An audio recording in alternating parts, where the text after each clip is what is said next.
Wir haben Juli und es ist unheimlich warm. Deshalb bin ich jetzt um 20:30 Uhr bin ich jetzt mal rausgegangen. Es ist wunderschön, die Temperatur stimmt und so am Abend die Grillen zirpen, im Hintergrund der Bachlauf. Und hier stehen ganz viele Mädesüß und die werde ich heute ernten.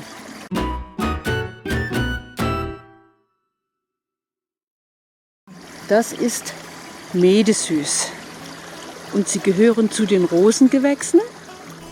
Sie ist in fast ganz Europa heimisch und man findet die bis zu 2 Meter hoch wachsende Pflanze auf nährstoffreichen Feucht- und Wasserwiesen, an Gräben und an Bachufern, wie hier. Früher wurde die Pflanze zum Süßen von Wein und Honigwein, Met, verwendet. Daher auch der Name Mädesüß.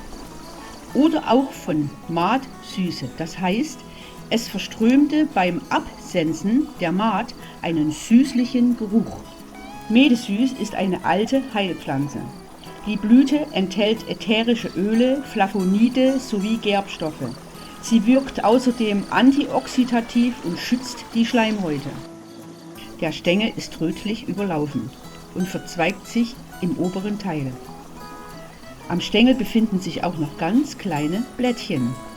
Die Blätter sind dunkelgrün und an der unteren Seite sind sie heller und filzig behaart.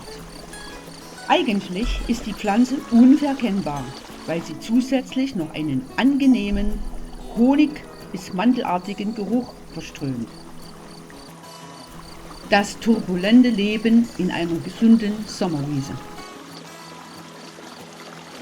Die Pflanze enthält Vorläufersubstanzen von Salicylsäure, wo 1897 erstmals Acetylsalicylsäure gewonnen wurde. Viele von euch wird der Name bekannt vorkommen. Ja, genau, das Schmerzmittel Aspirin. Somit kann Mädesüß Schmerzen lindern. Aber Vorsicht, es ersetzt keine Aspirintablette. Es wirkt meiner Meinung nach etwas unterstützend gegen Schmerzen. Zu Hause schneide ich die Blüten ungewaschen von den Stängeln. Für einen gesunden Mädesüßlikör kommen sie in ein großes Glas. Dazu kommt Zucker, welcher, das bleibt euch überlassen.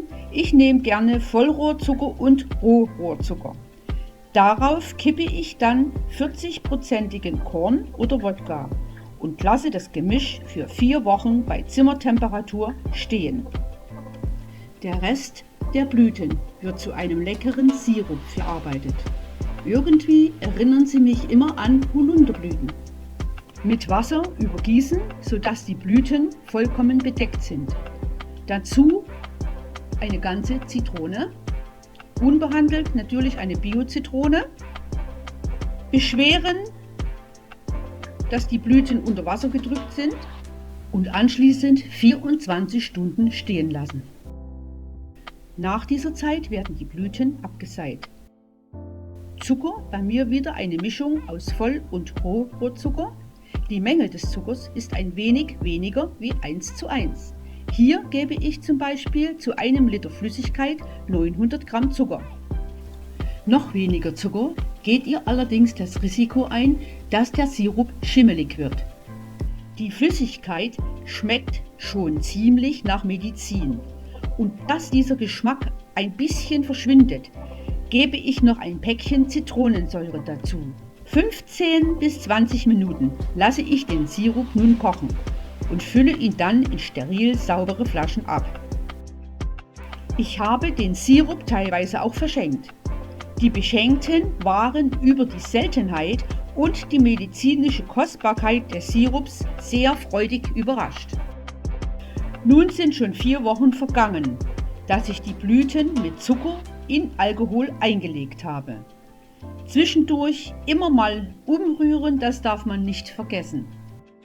Das Küchentuch nochmal mit klarem Wasser auswaschen. Auf ein Sieb legen und durchseihen. Gut ausdrücken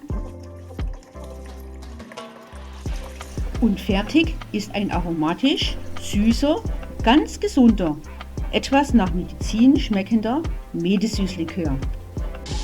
Also, zum Wohl, auf die Gesundheit.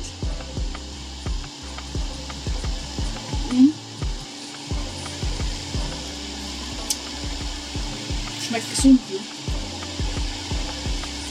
Ja? Gut.